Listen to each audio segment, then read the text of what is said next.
Hey, welcome back to Cleftlan Nights. It's a never-ending story that takes place in many alternate worlds. I hate disclaimers, but all the art I use for this video is owned by the creators, and many of the characters that we are using in our stories are owned by the other companies. We just use them for fun. This is for the gaming that took place 23 January 2018 and is our 51st episode. This gaming was gamed face-to-face at Buffalo Wild Wings, at Joel's. Some of it was via Google Hangouts and via Gmail. So where we last left our heroes. Cleftlan, Day 2, late in the evening. We last left our hero, Chuck Robinson, in Cleftlan, and he was en route to Ray's Rockhouse from the Riverside area. Along the way, he senses two Time Lords, rather ladies, but they weren't the problem. Ahead of him, three dock workers tried to beat him up. But in a split second, he stopped time, pushed the dock workers together, and then went all the way in front of Ray's Rockhouse. And when he started time, he realized, hey, there's a long line to get through the door. They're all trying to get past, roger that. And he's like, well, I don't need that. And he stops time again. Tick, tick, tick, tick, tick, tick, tick, tick. And moves inside Ray's and next to Ronald Reagan. And when time starts again, Ron and Chuck have a conversation over, they talk about Time Lord legends and how the different districts are run in Cleftlan, and about Excalibur. Also, meanwhile, in Mifflin, Day 2, late in the evening, we last left our heroes Christopher Masters and unconscious Ray and Golden. They were on the 33rd floor of the Tower of Science with Reds, Diana Olympia, and two servant girls trying to figure out what to do next. The Reds are made up of Red Rook, Red Siren, Red Queen, Red Blade, and Red Guard. Ray wakes up and starts talking with Christopher. Diana raises from the auto dock and thanks both. When they give coins to the servants and send them into Cleftlan through the travel mirrors to be safe from Apollo. See, when they saved them from Apollo, they know that Apollo can't go to Cleftlan, so that'd be a place where they could hide them to be safe. And then they continue to wonder and discuss about what to do next. And we go from that world to another world, Earth 210.24, still on 11 July 2017. We last left our heroes of Stormwatch on the asteroid in Earth's orbit. They just came to the decision of what to do with their prisoners. Some shrines, some mercenaries. Stormwatch is made up of Alex Prentiss, Chris Ritz, Jody Ritz, Joel Hastings, Ray Moore, Ilyana Rasputin, Carolina Dean, Kitty Pryde, Corianne Dar, and Megan Morse. So they also come up with duties and split them amongst the watch. Ray and Kitty gather survival gear and get them up to ops. Alex and Megan set up the remaining families from the breeding colony with homes and identities. You look back a couple episodes about the breeding colony that Domino came from. Getting money was the hardest part. Chris and Carolina practice her powers, and after that they find out that Norn Rad, the Herald of Galactus, and Galactus have arrived to destroy the planet. Joel and Coriander beam down to Miami and to the Ray's Rockhouse there. Joel wants to make a deal with Wanda Magic to heighten his powers. Or he does make a deal to heighten his powers. Although he was torn whether or not he and Coriander would leave this world and go to Cleftlan. But as part of the deal, Joel changed his race and he chose to be a Dren, which is one of the races in Cleftlan, and now he's a Dren. On Earth 210.6, we last left our heroes still on day 1 in the evening in the city of Adversity, a tree city. Whoa. And so we leave our heroes. Bruce Wayne, sorry. Calvin Rankin, Charles Xavier, David Alline, Sam Alexander, Sam Guthrie, Peter Parker, and Wally West. They have been summoned to the tree and found out their jobs were assigned by King Naratoshi Hayabusa. They also found out from each other that their mission on this world was to gather their individuals from Earth to 10 teams and then go and rescue their team leaders. So the Hayabusa family is made up of, which is the royal family of the tree, is made up of Naratoshi, Sarano, Suzumi, Nyoko, Dai, Midori, Masakazu, and Takashi Hayabusa. Wally, Alan, and Tessa and David take a floating disc up to the chained world of Mars, meeting Megan Morse up there. On the way back, they formulate a plan to join several others of each of the teams to go rescue their leaders. McGann tells the others that she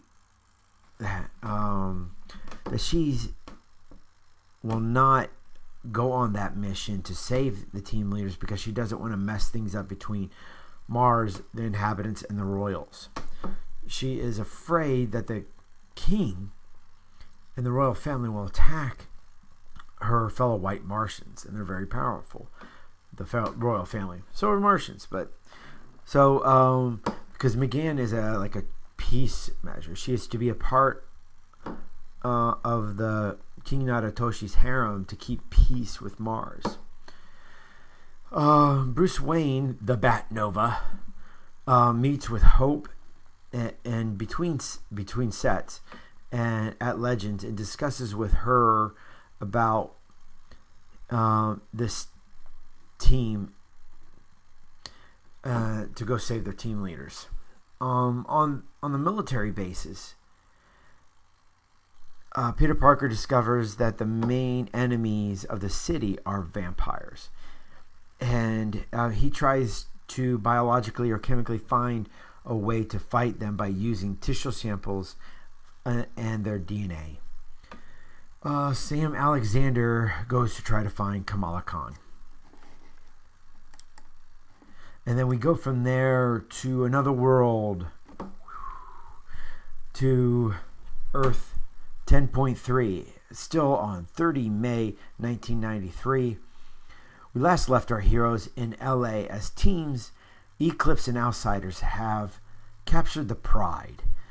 They went back to Mancha Machina and they were figuring out what to do with the Pride. Eclipse is made up of Alex Prentiss, Archer, Johnny Blaze, Kyle Rayner, Nico Minoru, Rachel Roth, and Ren. And the Outsiders are made up of Chris Ritz, Cassie Sandsmark, Julian Keller, Carolina Dean, Molly Hayes, Tim Drake, and Victor Mancha.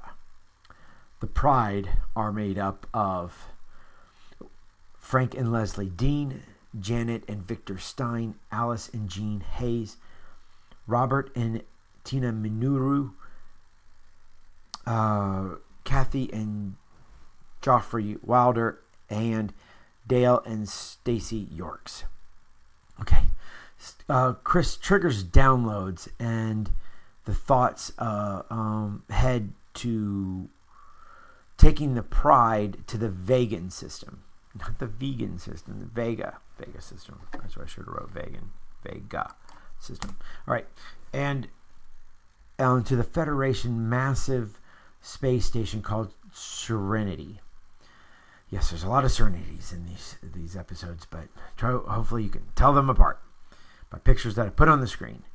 And they load up the ships, and on Bruce are the Outsiders, the Pride, Chase Stein, Gertrude Yorks, Nico Minoru, and Old Lace, the Raptor.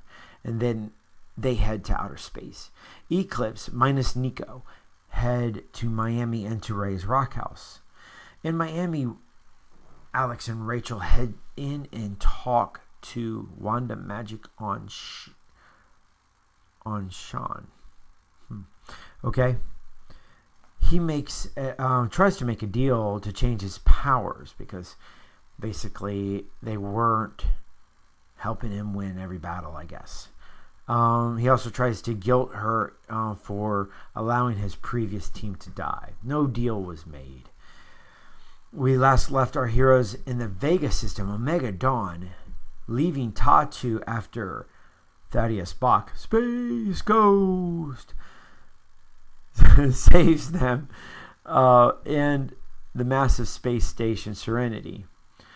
Omega Dawn is made up of Marcus Lord, Clark Kent, Hal Jordan, Jean Grey, Madison Jeffries, Aurora Monroe, and Wanda Lensher. Marcus gets the download, which totally changes his plans of what he's going to do next. Not that I knew. And Omega Dawn arrives at Serenity on one of the mid-level landing pads. Hal and his girlfriend Wanda and Aurora leave Noni to see what Serenity has to offer. When the Outsiders arrive in the system, and then they land near Omega Dawn at Serenity. Marcus, Clark, and Jean go out to meet the Outsiders in the Pride. Chris tells Marcus that they are leaving the Pride here. The Pride is checked through customs and into the Federation. Maybe they'll be given ships. I'm just joking. Maybe they won't. Who knows what their plans are. They got plans, by the way, guys. The Outsiders leave the Vega system and head back to Earth. Meanwhile, on the Caribbean island of Belladonico, Connor's team, which is now known as the Guardians, and Infinity had returned from Suda Bay, Greece.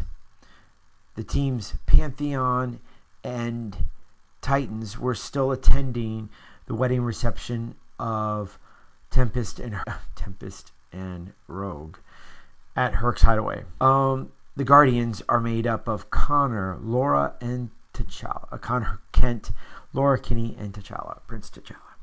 Okay. Infinity is made up of Frank Corso, Hercules, John Jones, Lenya Petrovna, Merlin, Owen Reese, and Zana. Pantheon is made up of Carter Ritz, Gray Ritz, Sam Corso, Tempest Odinson, Xander Prentiss, Cindy Moon, Holly Day, Megan Morse, and Rogue. The Titans are made up of Monica Cerbella,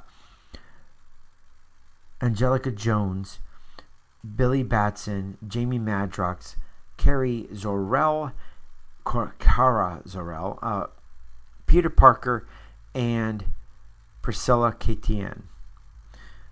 Tempest and Rogue break away from the rest of their guests and proceed to Carter. Carter allows them to use him as a time spot because this is his time spot power, and Tempest and Rogue go to the end of time. After they leave, Sam and Cindy notice that Loki and Raven Darkholm changed their shapes to look like Tempest and Rogue and begin causing a little bit of trouble. Ha ha.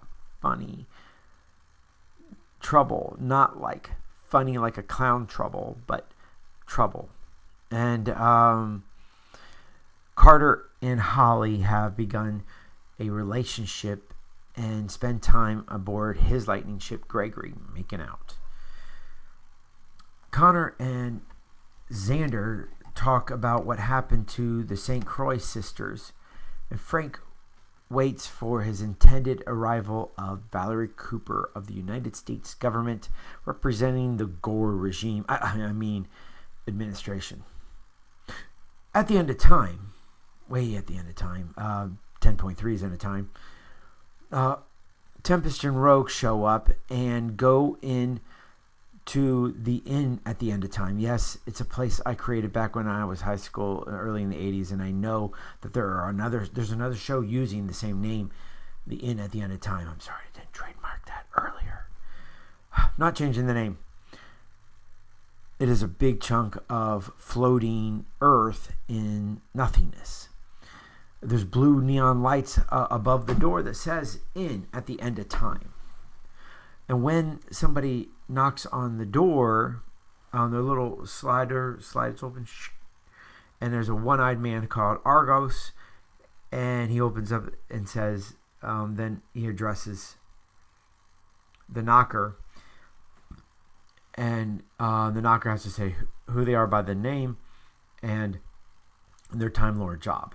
A Time Lord profession can be many things. Adventurer is most common. So Tempest does just that, and inviting Rogue in, and he gets her made into a Time Lord by Father Time. Yay! And the Time Lord is not gender specific, but some people want to say Time Lady. It's okay. Tempest and Rogue stay there for about 2 weeks as a honeymoon in their rooms at the inn at the end of time. Also, he tells her that she's pregnant. Buntes. So we go from there to No World. Yes, Earth 10.3.2, which is like the same dimension where all the other worlds, blue, red, and black world, green world have all been. We last left our heroes of Intercept on No World for 20 years. Intercept, or Clan Serenity, because you got the 2 weeks and the 20 years, is made up of Andrew Moore, Aspen Matthews, Betsy Braddock, Carol Danvers, Hank McCoy, and Nina Beatrice. The world building proceeds on as it is discovered that Slade Moore, the oldest son of Andrew and Nina Moore, has the power that we call the Nowhere Avatar power. Basically, it is able to go to his Nowhere save space, which is part of the powers like his dad, and from there he can send a copy of himself into the world, and he would be able to watch everything from afar. So he's like still in the save space, but can see what's going on in the world. Slade can build this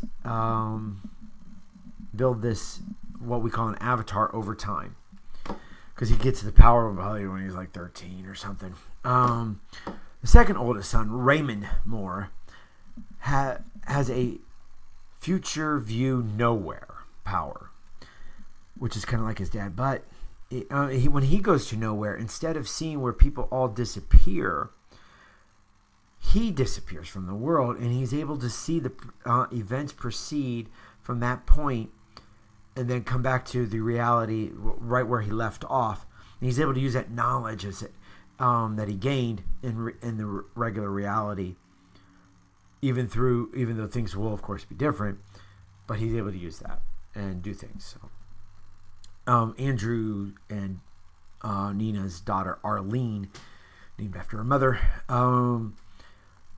has a version of the save space power where she can access the switcher pedestals. That's a whole complicated storyline that I've had often, but it is able to put different statues on this pedestal. When she goes to this safe space, there's a pedestal there, and she is able to change her appearances, mind, powers, and how often her changes happen. She's like got the switcher power, and she's able to control that basically thing. And the youngest of the brood, Andrew Jr., AJ, with his mom having the power kind of like a domino where everything falls into place. Domino falls into place. He has a similar name, luck power, called Rabbit's Foot. That's what I'm calling it. Basically, whenever he touches things that he touch or people who have touched him can carry luck with them, where things, basically meaning that things generally work out. Kind of like a lucky rabbit's foot. And where there are things that he generally touches do what he wants them to do. Like if he was playing on a computer, things just wouldn't break down. Things seem to work out for him. If he's, he's holding a gun or shooting a gun, maybe it doesn't jam where it might have. Things generally work out. Shoes don't untie, etc. And that's as far as we got in the No World Clan world building this week. So thanks for listening this week, guys, and appreciate the follows. I appreciate you can hit follow or subscribe at. I appreciate hit some likes down there, get a little thumbs up, and if you have any questions about some of this stuff, I would love to do more things on some of the powers of some of the characters. If you have a suggestion of a character, I can, or one of these alternate worlds. I'm trying really to catch up with these, to catch up to regular time. So I haven't been adding anything on my own, but I will eventually in time. So that's it for this week. Happy trails, fair winds, and following seas.